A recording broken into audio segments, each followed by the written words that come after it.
So, this is a story I've wanted to tell for a very long time, and I just wasn't really sure how to tell it. Honestly, I'm still not entirely sure, and I'm not really sure what I'm supposed to say, but I realize I really haven't thought about this as much as I think I have. I really don't know much about myself, and it's led me to a certain point where this is do or die. I either figure this stuff out right now, or I never do. So, I'm just gonna try this out, I guess. What you're looking at is my first memory, and it's nothing crazy. It's just me watching a movie, and I remember it looking something like this. And no, it's not blurry because of copyright, it's blurry because, well, that's just how I remember it. If you can tell what movie it is, congrats, but I'm not telling. What I will tell you, though, is that movies and stories have basically made up my entire consciousness. As far back as I can remember, I've always wanted to be an artist, and I'm not totally sure why this is. In fact, I'd even say my desire to tell stories is just an integral part of my DNA. Because of this, I've basically always had a camera on me or with me to document basically every single thing that's ever happened to me, which is pretty good for this project. Hi, I'm Tyler Wright, the director of my new movie, Suicidal Mishap. The story is about. Wanting to be a filmmaker was rather bizarre with my family. You know, we were not from New York City or California, although ironically my mom was actually born in LA. My family instead were from Arkansas. We were from West Texas, small town Oklahoma. You know, my father was a college football coach, and before that he was actually an All-American kicker at the University of Arkansas. Diehard Razorback fans might remember this play right here. But Arkansas got a big punt return for a touchdown and a 2-second remaining field goal, 41 yards by Todd Wright. And all had to go right. Outside kick, and then a kick by Todd Wright. We'll catch our breath and be back with more in a moment.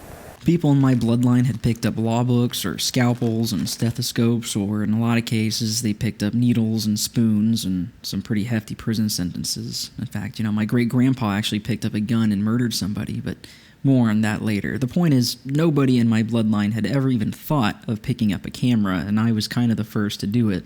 So I was constantly being told, hey, one day you'll have to grow up and pick something for real.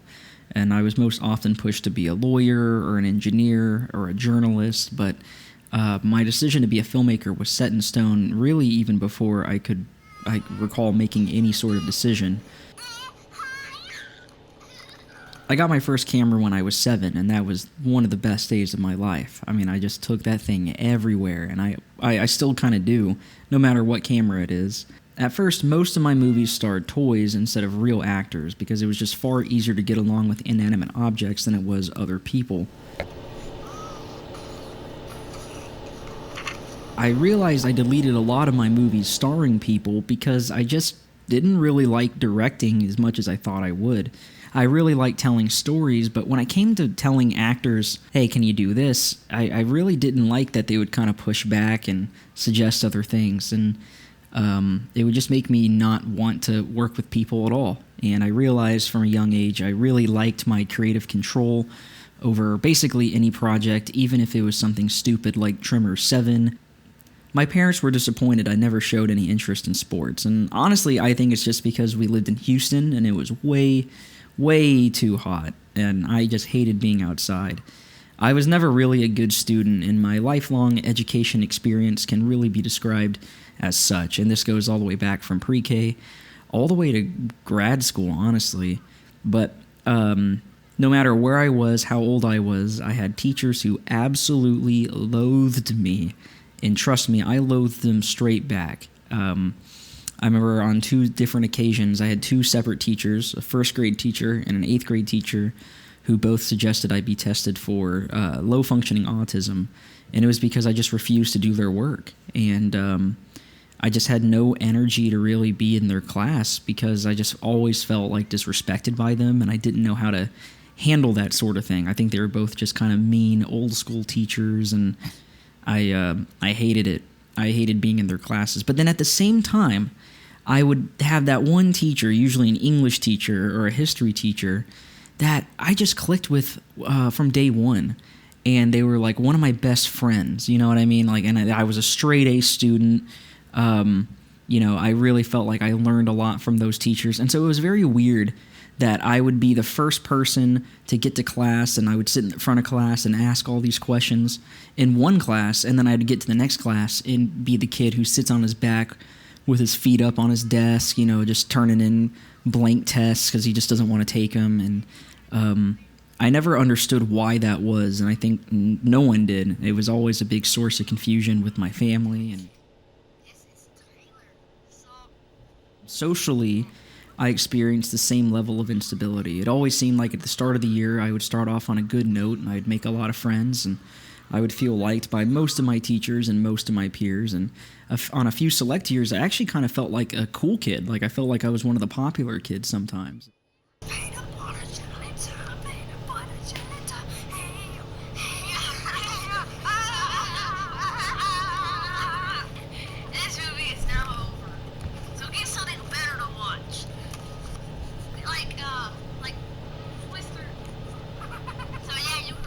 By the end of the year, however, I would have basically no friends. I would just wander around recess and watch my old friends play football from afar, or I'd watch the girls I used to flirt with other guys, and I always felt so hated and so angry, and I always wanted to get my revenge. You know what I mean? I had a lot of fantasies about getting my revenge on the people that wronged me, and I'm not going to go into what that means, but yeah, it was just like, you feel like you've been exiled from this friend group, and you just can't handle it. Like, you can't go up and talk to them and ask, hey, what's going on? Like, your brain just tells you, hey, that person that was your friend last week is now your worst enemy.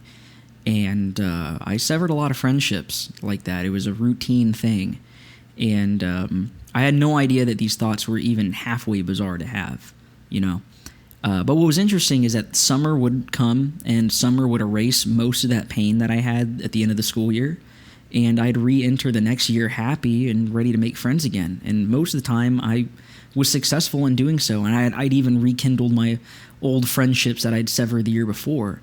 But the issue is, once again, by the end of that year, all those things had just, it just happened again and again and again and again, almost every single year in a row.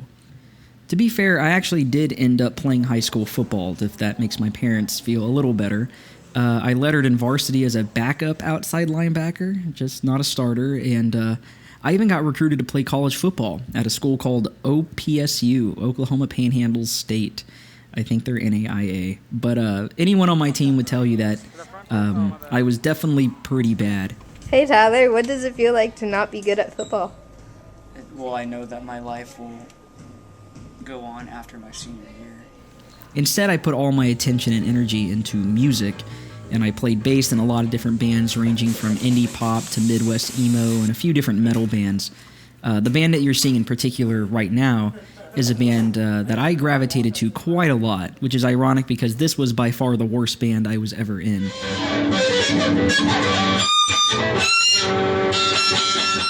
The guys in this band were all from different backgrounds, and that didn't really matter. We were all just incredibly similar. We all felt really wronged by society, like society owed us something.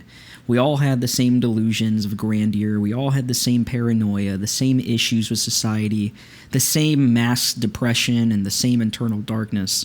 For the first time in my life, I was in a room where I agreed with everybody around me. I used to think that was a pretty cool thing at the time, but now I realize it was anything but. It's interesting to think that I was never really bullied. Not really, at least. Instead, I just felt alone. I felt like the only human on an alien planet, like I was an insect in human skin.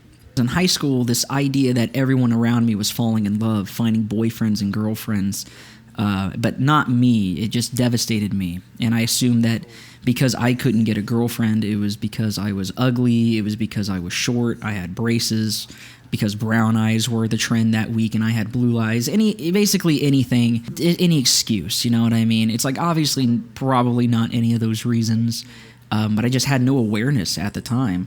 It's funny to think I actually did have a few girlfriends, but they were the type that would, fake a British accent for an entire school year, or assumed I was cheating on them when they saw me talking to my sister in the parking lot, I guess you could say that I had a type. In fact, I guess I was probably that type too. I remember the girl that faked a British accent, who unfortunately that was a real situation. She ended up being quite a problem for me, who'd have thunk.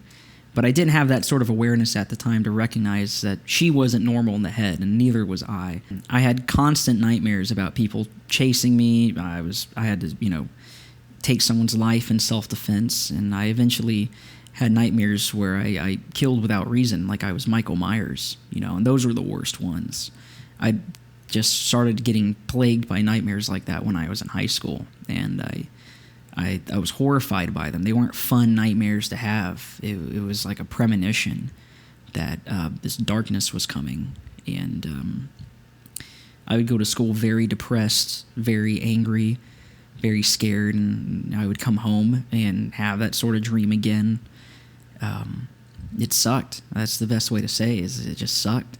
And eventually I just couldn't stand it anymore. I couldn't stand where my brain had gone. And it was in February of my senior year, I attempted to take my own life by swallowing a bottle of Benadryl. And that wasn't the brightest, and no, it obviously didn't work. Never take that much Benadryl, by the way. It's the worst thing ever. I was fully willing to attempt it again, though, in March. But a group of friends intervened and told me how much I mattered to them, and it was the first time I'd ever heard anybody say that to me. It was really nice, and I wasn't talking to most of them 2 or 3 years later, And although I had always wanted to go to film school, I was way too depressed to even think about college. I was accepted to some film schools on the West Coast, but my parents basically said, that's cool and all, but who's going to pay for that? So I ended up going to Sam Houston State University in Huntsville, Texas, and it was more or less by force. I did not want to go to that school. They didn't even offer film at all. So instead I majored in mass comm, and I minored in forensic psychology, and I scooped up as many film classes as I could. My days at Sam Houston were nothing short of miserable. I was at a school beyond my will, without my lifelong interests. The college was close to my high school, so I recognized a lot of people I had gone to school with, and I always wondered or assumed that they were on my, quote, British ex's side, even though it's more likely they didn't even know each other. And it's funny to think that I actually did have quite a few friends. I was actually good friends with some frat guys, some dudes who played on the football team, but I never really got fulfillment out of a lot of these relationships. I just felt so alone and empty, and I don't really have a whole lot of footage of myself from my Sam Houston days because I just really didn't want to be alive. And I couldn't be in school anymore. I mean, I couldn't even get out of bed most days. The hype of my day was that I took a shower. I would just stay in my dorm and do absolutely nothing day after day after day after day. And it was miserable. It was a terrible experience, and I just don't think I was ready. I didn't have any motivation to do anything, so I dropped out after 3 semesters. The decision to drop out made me a fugitive amongst my family, and our relationship was unfortunately quite fringed for several years. And I did find a girlfriend who I dated for nearly 5 years, and I loved her a lot, and I never really had many issues with her at the time. But that was the only thing that I found stable during that time period. Everything else was up in the air almost. I floated around from job to job, and I hated each one more than the last. I could never get along with any of my coworkers. I always assumed my bosses were against me, and they were targeting me when they would tell me not to do something. And every single day, it felt like a battle. I did eventually find one job that I really gravitated toward, and that was a job at a Cinemark theater, where at first I just started off making popcorn, then I moved to sweeping theaters, but eventually I did get promoted, and I really liked this job because I just felt like I was respected by my coworkers, and I had a lot of friends I worked with at that job, and every day I would show up and I would feel wanted. So I was actually very eager to show up every single day for this job where I made $9 an hour, and I would work a 14-hour shift, and I would love it. I even thought about being a career Cinemark manager. This was my happy place, and I'd finally found it. In fact, I ended up taking a promotion that relocated me to a new theater in Kalispell, Montana, and yes, I did take it. But while I was in Montana, I had my first real mental breakdown, and my boss forced me to go see a doctor about it. It was here in Montana where I thought maybe, finally, my life would change. I had never talked to anybody about my problems in life, and I always knew that something was wrong. I thought maybe here, finally, I might be cured. Instead, the doctor assumed I was just homesick and prescribed me with Xanax. I don't remember much about my time in Montana after this point, but I did live in a fifth-wheel camper that had no electricity or running water. But don't worry, I did eventually get electricity.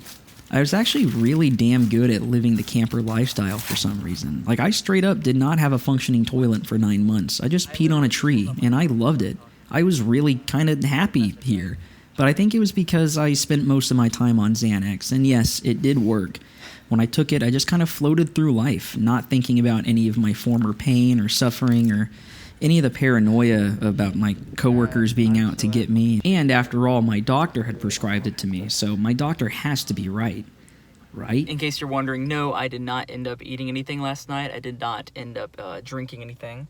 Nothing went into my stomach. I moved back to Texas in early 2019, but by this time I still wasn't on speaking terms with my family, and I had actually found the vagabond lifestyle to be pretty cool. I figured I could just save money by living out of the back of my 2004 Nissan Xterra, which was a very reliable vehicle, trust me. I even decorated it with posters like it were a teenage boy's room. I thought that I was above the system, beating the system, by not having to pay rent, although my goal was to eventually afford an apartment in Austin. I worked as a photographer in the north side of Austin and would literally report to work from my car. To be fair, I did spend some time with my parents when we, had briefly patched things up, but that didn't last long, and I did spend a lot of nights on the couches of very kind friends. And for the month of November, I actually lived in a camper near Galveston, but the majority of those nights in 2019 I spent zooted out of my mind in the back of a Walmart parking lot. And the good thing is, if I gotta take a shit or something, I just go right in there. So Walmart has pretty good bathrooms on average, at least here in Austin. The Xanax masked a lot of my thinking during this time, and there were a lot of holes in my judgment. But despite this, I still greatly felt the weight of my depression. I deeply hated my life, and I deeply hated myself. I masked my paranoia with alcohol, LSD, and Xanax, and a lot of food. Trust me, a lot of food. I thought I was fat before. See, that's the thing. You always think that you're fat until you gain weight. And you're like, no, now I'm fat. And then you gain more weight, and you're like, no, now I'm fat. So, I really need to start losing some weight now. Shit.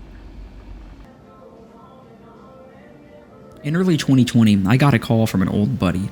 It was one of the guys who'd played in my high school metal band I'd bonded with so greatly. He'd spent the last 3 years in Duval County Jail for stealing a blue Saturn Eon and leading Jacksonville police on a high-speed chase. He was now a free man and lived at his own house in Daytona Beach.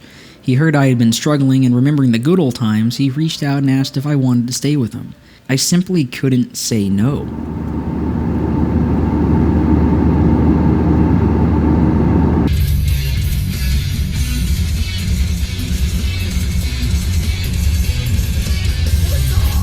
We had no jobs, no college, no ambitions, and by this point, I basically had no ambitions either. I had given up on a lot of my dreams to be a filmmaker or musician because I just assumed I would never make it. So why bother? We took every drug under the sun, and for the most part, I really loved this part of my life, unfortunately. Yaida. Yaida. 20 bucks. Yeah. Ow. I would purposely try to think of something sad while I was high, and I simply couldn't think of something sad. Nothing made me sad except for being sober. I'm at the beach. I'm never eating again. I'm never eating for the rest of my fucking life. Alright? Because I can't just eat like a normal fucking human being and say shit. I just can't do it. No wonder these fucking people taking pictures. I think I went down to like 175, but now I'm almost back up to 180. Just from doing normal shit. That situation in Daytona Beach inevitably crumbled after 6 months, who'd have thought, but I still felt that I wasn't allowed to return home for some reason, so instead I just relocated north to Jacksonville, where I lived in one of the worst neighborhoods in the state of Florida at that time. I mostly got clean, for the most part, only occasionally indulging in some of those things. Sitting in the hood. Oh. and I played bass in a metal band that ended up seeing quite a bit of success on the local scene, going to Atlanta, New Jersey, and New York City for gigs. For the first time, I actually felt like a successful artist. I also started working at a gym that really allowed me to start focusing on my physical health, and I really liked that job at the gym too, but I never really put my mental health in the check. At this point in my life, I had no friends, no family. Although I was slowly finding a purpose in Jacksonville, a city I didn't even know why I was there to begin with, I had eliminated any and every connection I'd made back at home prior to this point, and I realized I had done the same thing more than once. One day, one of my coworkers caught wind that a training video had been filmed at the gym on a day he was scheduled off. The coworker was under the impression that this was like a full-blown 60-second commercial that would air on local television in Jacksonville, and that it had all been scheduled in secret around him so that he couldn't be in it. And in reality, it was nothing like that. It was this training video in question was just a simple iPhone recording with no editing of any kind, uploaded to our gym's Facebook page for a handful of likes and maybe a heart reaction. That was it. No editing, no film crew, no TV. But my coworker just wouldn't believe anybody. When you try to convince him what happened, he would just call you a liar, and he was convinced that his story was the truth, and he demanded an apology from everybody who'd made the schedule. And of course, nobody was going to apologize to him, and our boss gave him so many chances to just drop it. And eventually he had to fire him when this guy kept calling our gym with fake numbers. It was really kind of sad because I actually liked that guy, and he was always really friendly with me. And I always kind of related to his pain. In fact, I realized I had done the same thing he had done many times to some of my past jobs.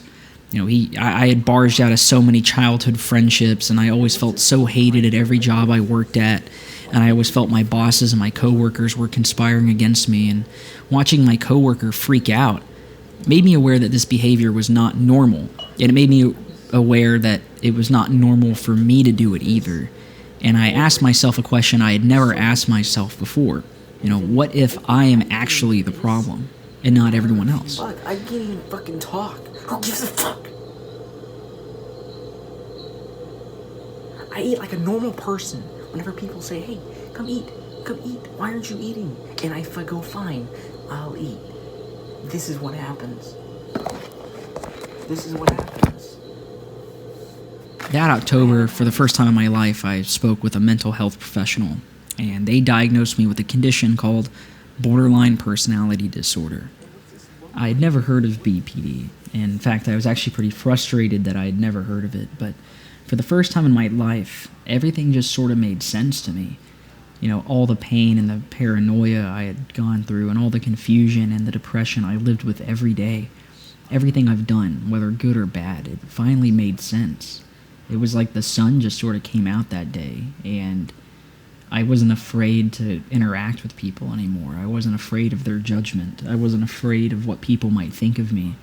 I just kind of wanted to go out and live my life, because I realized now I knew the cheat code. I kind of knew the secret. I spent a lot of time thinking about my past, wishing I could undo a lot of my poorest decisions. And trust me, I have made a lot of poor decisions, but I realized I could only move in one direction, and that was forwards. I got back in contact with my family for the first time in nearly a full calendar year, but they immediately embraced me, and they helped me move back to what should be my home state of Oklahoma, only on the condition that I go back to college, and I gladly accepted that. In fact, I was actually kind of excited to give college a try, because I realized most of why I was so depressed at Sam Houston State was because I was undiagnosed.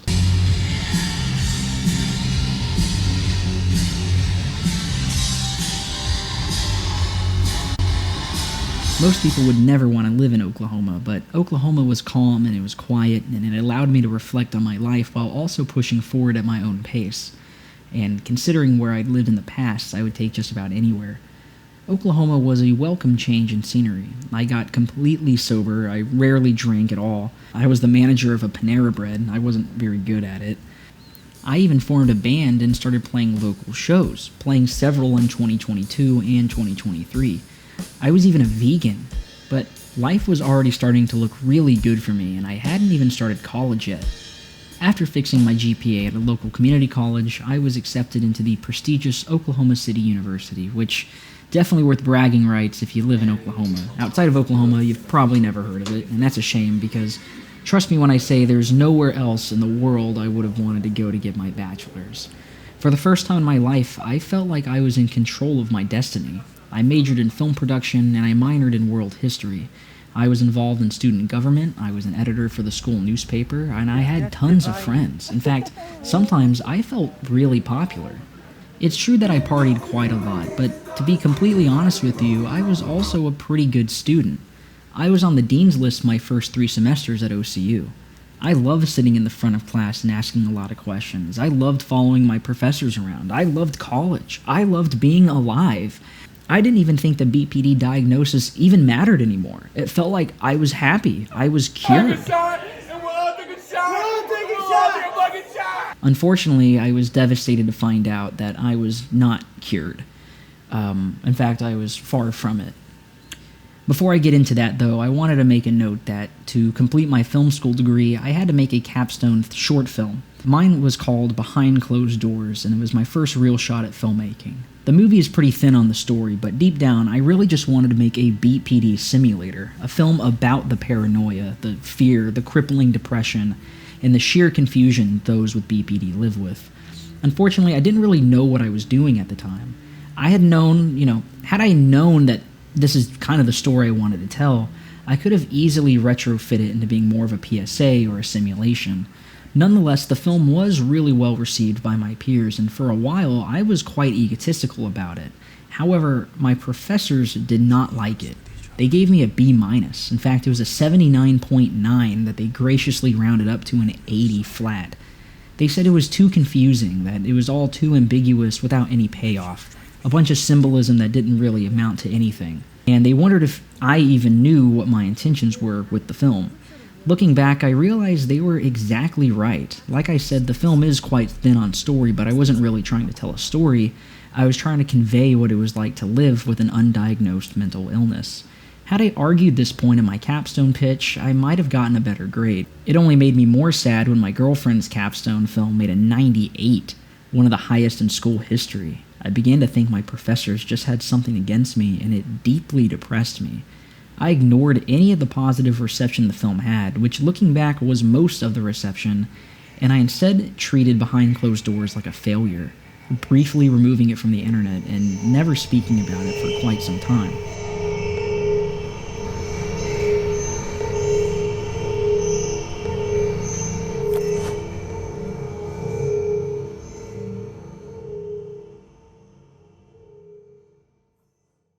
But while I was in college, I was dating a girl who, at first, she seemed quite great. A girl who is not in any of this footage, so don't bother looking for her. She had a lot of problems bubbling underneath the surface, just like me, I guess. I guess we were both pretty similar that way. But she was prone to a lot of paranoia. She assumed I was cheating on her basically anytime I left the house, even if I had proof of where I was. She was always assuming I was angry with her or avoiding her, and eventually that's kind of what I began doing. She was very difficult to be around, so I actually was not trying to be around her all that often. She spoke her fears into existence, and over time I just didn't want to be around her. That was all before she struck me in the face, and she struck me in the face on 2 separate occasions. She maintained that both were accidents and that she was just overstimulated, and I always forgave her. Because I always believed her. I did reach my tipping point when a friend sent a conversation he had with her on Instagram where she basically solicited him for a hookup while I was on a vacation, and I confronted her about it, and to my shock, she immediately confessed, yeah, I did it, but it was because it was your fault. You made me do it because I feel so alone, and that was kind of it. I was like, okay, well, why are we in this relationship then? A few months later, I started dating another girl who was very popular and definitely out of my league. She was a very happy and optimistic person. In fact, it was actually hard to relate with her sometimes. She was like this little ray of sunshine who couldn't relate to anything when I brought up my depression or anxiety. She couldn't fathom my history with depression, and I didn't open up about a whole lot with her. I really liked her a lot, though. However, my old ex kept creeping back into my life, and she'd continuously post about how I had abused her. You know, she'd post about how I like destroyed her TV in flower pots in a fit of rage, and I was like, I don't even know what that's about. You know, like, where is she coming up with this stuff? You know, she'd bring my girlfriend into it. She'd use her full name and would dox her and call her a homewrecker, accuse her of cheating, and you know, try to get her off of film sets. And she even brought my grandma into it. Like, she posted my grandma's full name on her Instagram story and accused my 75-year-old grandma of extortion. And my grandma's an attorney, so I'm not sure what she was thinking by doing that. The funny thing is, no one really seemed to care. You know, my grandma just kind of laughed it off. The girlfriend I was dating at the time just thought it was ridiculous. Like, she was just not bothered by, you know, being doxxed on Instagram. She was like, this is just dumb. Like, I didn't do anything. And in hindsight, I really didn't lose many friends. In fact, I even made new friends with people who had also had bad experiences with my ex. And, like, that's how we bonded. It's clear only a few people really believed her claims, but I was really hurt that anybody did. In fact, it drove me crazy. You know, every time I'd enter a classroom, I saw nothing but eyes staring at me. And I began to think that my friends, you know, the same one that defended me from her wrath, were now against me. And I began to think my own girlfriend at the time was out to get me too. The band, the same one I'd worked so hard to create a following for, you know, we played several shows and we made a lot of money, but that band fell apart. Really, only one member quit, but we still haven't played a show since it happened. And I deleted most of my social media. I blocked a lot of people, and I was in utter agony. I hated being alive, and no one understood why. Rolling. Scene 4A, take one. Although my capstone hadn't been a hit with my professors, it impressed enough people to want to see a bit more. I raised just under $30,000 to shoot my first feature film, though it was supposed to be way more than that, and we had to race to cut a lot of crucial corners, but I am proud of the footage, most of it at least, and I am really proud of my cast and crew, but the production was miserable. We shot in the summer of July in a 100-degree heat wave. That's 100 Fahrenheit. I think that's like 40 Celsius. It was hot. We were deep in the woods, no green screens, you know, none of that crap. We were actually there on location, the way Tarantino wants it. You know, we were deep in the woods, miles from the nearest town, and our power generator just sometimes wouldn't work at all, you know, when we couldn't diagnose it. Lots of the cast and crew were really snippy with each other, and it was impossible to make everyone happy. The biggest issue for me was, me. You know, I felt horrible. I felt atrocious. It felt like my brain was on fire. I was deep in delusion, going through a bad breakup while still dealing with the breakup before it. I believed everyone was lying to me. Everyone was conspiring against me. Even my closest friends. You know, I became extremely reclusive, borderline agoraphobic. I began to have a lot of issues, you know, starving myself, binge eating, even purging. And I would only eat fish for months on end, just nothing but fish. I began having dreams, just like the ones I had in high school. My fingers and my toes started going numb, tingling like TV static and making it hard to play guitar. Sometimes I was so mentally foggy and lethargic on set that I just simply couldn't direct. I would let my DP or the lead actor call shots for me. I would look at myself every day in the mirror and say, Tyler, you've wanted to be a filmmaker your whole life. Why are you slacking? And I simply didn't have an answer. I lived in absolute squalor for months. I wouldn't shower for days at a time. I lived in a complete daze. I was more alone. After a low point of lows, August of 2025 was possibly the lowest point of my entire life. We shot about 75% of Tales from Cimarria before we ran out of money. Our investors just stopped talking to me, and I assumed they had lied to me from the get-go. Most of my cast and crew went unpaid for months, and I began paying people out of pocket with bank loans. I was dead broke for a long time. Sometimes I wallowed in bed literally the entire day, only to get up to use the bathroom or feed my pets. I was a total loner, cutting off most of my friends for many months. During this time, I truly began to realize how lonely I really was. I decided that this was not normal. Again, much like I'd done in Jacksonville, I went to a few different hospitals and psychiatric facilities. The first time I was here at this one, I was diagnosed with a condition called major depressive disorder, which made a lot of sense, and I've been on Prozac ever since. The numbness and lethargy turned out to be caused by my poor diet. In particular, it was because I was only eating fish, which included swordfish, sometimes as much as twice a day. For reference, most doctors advise you to only eat swordfish about once a month, and it turned out that tingling and lack of energy was because I had developed acute organic mercury intoxication, and it was severely affecting my kidneys and my liver. On top of that, it was probably frying my brain. I was trying to direct a feature film through all of this. But as soon as I stopped eating that fish, I immediately began to feel better. I was also given a medication called Vraylar for my BPD, and that helped me out quite a bit. At the same time, all of this sort of made me realize that I needed to get my mental health in check too. I realized that even though I was diagnosed with BPD back in 2020, I did nothing with that information. I didn't take any medication, and I had only had one follow-up appointment with the person that diagnosed me before never seeing them ever again. I thought all I needed was the diagnosis, and I'd be good. But I was very wrong. I wonder how much different my college experience would have been had I been on Prozac or Vraylar far sooner, had I actually been talking to somebody about my problems far sooner. I spent some time mad at my family, wondering why they had never noticed any of these symptoms when I was a child. In fact, when I was diagnosed in 2020, my family told me the person who said it was wrong, that they were out of line to diagnose me, and that I likely just had anxiety. In fact, I've heard this sentiment be said to me from a family member within the last couple of weeks. I think it's because I have a lot of similarities to my family in ways they don't recognize. I recognize a lot of my own symptoms of anger, paranoia, and social isolation in the people who raised me. My great-grandpa, the one I mentioned earlier, shot and killed someone.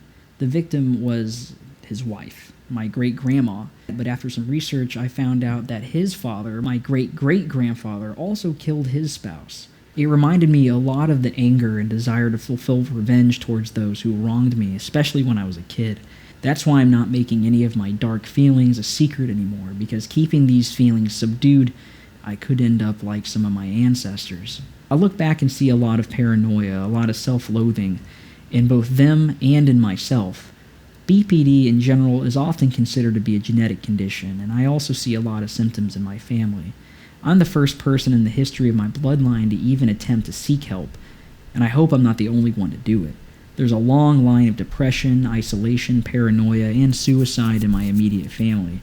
Most recently, including my cousin Bryce, a 26-year-old grad student who took his own life in March. At that point, to me, enough is enough. I had committed to go to graduate-level film school at USC, but I just didn't think I was ready for it. There's still a lot of baggage I'm learning to overcome, and I don't think the high-paced, intense atmosphere of USC Film School would be a good idea for me. For now. It is a goal of me to get better and to be able to go to that school one day, and I have a long life ahead of me, so I'll have plenty of time. Instead, I've set my sights on getting a master's in behavioral studies at Columbia in New York City. I've never studied this field in a classroom, but I feel like I've kind of been a student of the field my whole life. It's a lifelong goal of mine to now be able to help people with BPD and similar conditions, to spread awareness about them so that people can get the help they need sooner than I did. I want to combine my passion for filmmaking with my research on BPD and other personality disorders and make movies that explore these psychological illnesses. And in a way, a lot of movies already do. They just don't know it. Nearly any movie can be looked at with a psychological lens, and I think we can start doing the same for the people around us. Instead of shunning or bullying people who display these bizarre traits of paranoia and anger, I think we should start to look at them a bit more with a sympathetic gaze. At the end of the day, I'm just making this video for myself, whether it gets a million views or is never even uploaded to YouTube at all. I have a bad tendency of abandoning projects, and I really don't want to abandon this one, but I've just never really gone back and looked at my whole life. Now that I have, everything starts to make sense. Everything starts to line up. I start to see a lot of repetitive patterns that I've forgotten about. And it's very important to go back and look at these kind of things. Examining my whole life has allowed me to finally make sense of my failures. Since I've started treatment, life has been feeling pretty good again. I truly do love the friends I have, and I want to ensure I never repeat, but I also don't want to be too overbearing. It's a very difficult thing to sort of balance. I've been thinking a lot about my future, doing anything I can to learn from my mistakes.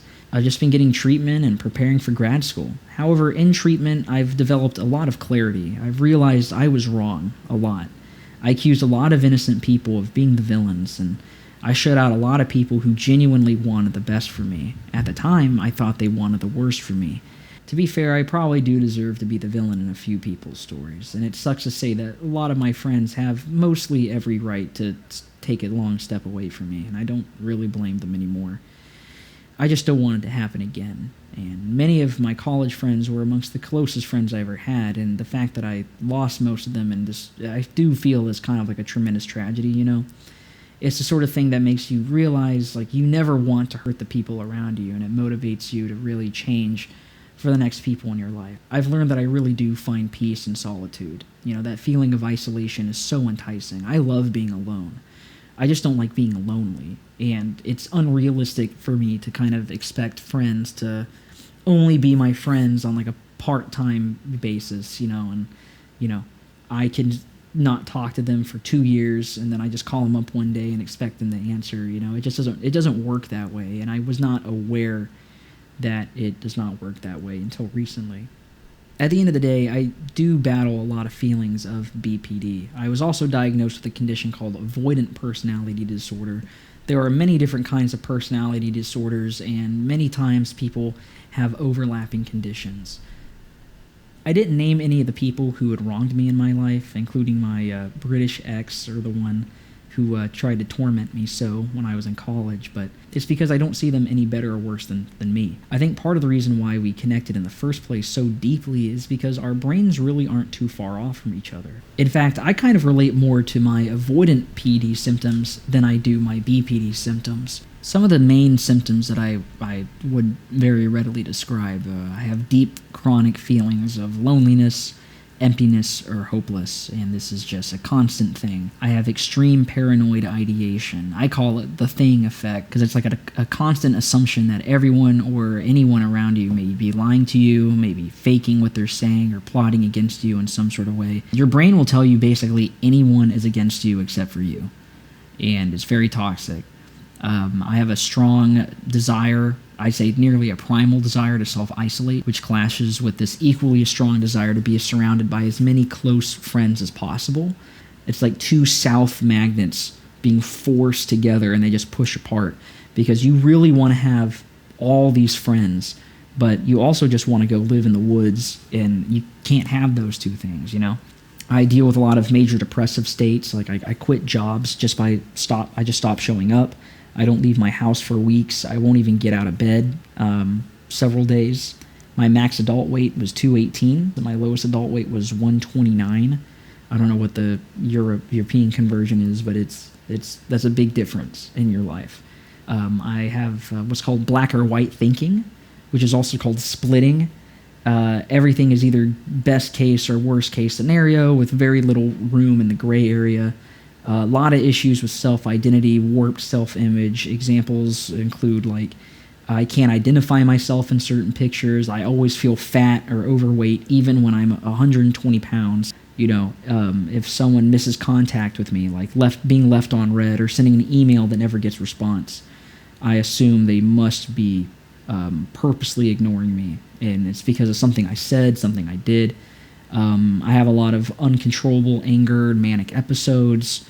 I have a cycle of making very strong friendships that end with this explosive falling out, typically after 2 or 3 years of formation. I have extreme perfectionism in my personal projects that can lead to a lot of them being abandoned if I deem them too imperfect or inadequate. I have strong hypervigilance to interpersonal threat, and this can lead to a manic episode if it's not addressed according to how I think it should be handled. I used to have the vivid nightmares, as I talked about, and with a lot of these symptoms, I don't feel them much anymore, but the one thing I still really battle with is the avoidant tendencies. Those are the tendencies to isolate yourself, not communicate with people, not talk to people, In fact, it's actually my birthday today, and I'm just kind of sitting here making this video, and it's not because I'm sad. It's not because I'm depressed. In fact, I think today is a pretty good day, and I partied with my friends a couple days ago, but it's because I just want to sit here. Obviously, people are going to forget about you the moment you leave their lives, and that does hurt. How often are you thinking about everybody? You're not. You just can't. You can't think about every single person every single day, you know? It doesn't mean that these people hate you or don't want you to be successful. A lot of them probably just don't care. You are not the main character in your reality. Life has been pretty good. Life has actually been pretty damn good the last couple of months. And it's like, some of this is some of the best stuff I've ever... I haven't felt this good in a very long time. Thank you, Mishka. I put that in the documentary. That'd be good. In a final note, I wanted to clarify that my goal with this was not to garner, any sympathy or create a pity party, and I didn't mean to make this kind of end on a sad note. In fact, I feel quite the opposite. This little assignment I've done has made me realize that I've accomplished quite a lot in my life. I've overcome a lot of pretty harsh struggle, but I guess I've just focused too much on the struggle themselves and not the fact that I overcame them. There's a lot of stuff I didn't go into detail about, and it's not because I'm shy of talking about those subjects, it's because this is all just baby steps for me. I needed to lay the concrete down so I could build the rest of the house on top of it, I'm really bad at reaching out to people, and for a long time I thought it was a choice. I now realize it's anything but it's not an excuse to ignore people. I really, really, really want to try to be better about it, and I think at the end of the day, that was my goal with doing this, is that I finally get to be honest with everybody, and I get to be honest with myself, and as grad school starts around the corner, I might be ready to tackle it once again. Tyler Sonoma out. Peace.